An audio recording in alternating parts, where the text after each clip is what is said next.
आज आपण रव्यापासून कुरकुरीत असे डोसे किंवा घावणे कसे बनवायचे ते बघणार आहे।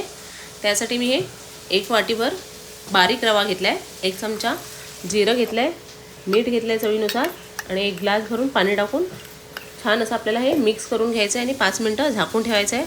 5 मिनिटांनी रवा सर्व पाणी खेचून घेतो। मग अजून 2 ग्लास मी पाणी ओतले त्यात आणि मिक्स करून घेतलं आहे।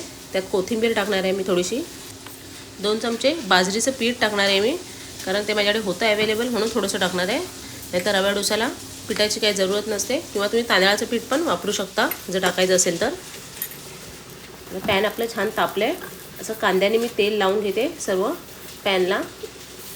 सर्व साईडने व्यवस्थित तेल लावल्यावर आणि पॅन छान तापलेलं असल्यावरच आपल्याला हे डोसा किंवा रव्याचा घावणा असा सोडायचा आहे।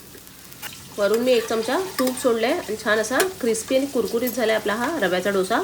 काढून घेते मी, अजून एक घालून दाखवते। 1 चमचा तेल टाकलं आहे, छान असं कांद्याने सर्व दिशाने आपल्याला लावून घ्यायचं आहे कान्याकोपऱ्याने, आणि असं छान असा तवा तापल्यावरच आपल्याला हे मिश्रण टाकायचं आहे, म्हणजे छान अशा जाळ्या सुटतात आपल्या रव्याच्या डोशाला किंवा तांदळाच्या घावण्यांना पण।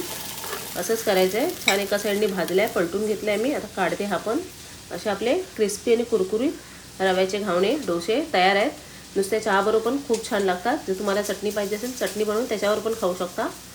अशी आपली रवा डोशाची रेसिपी तयार आहे। कशी वाटली तुम्हाला एक कमेंट करून नक्की सांगा।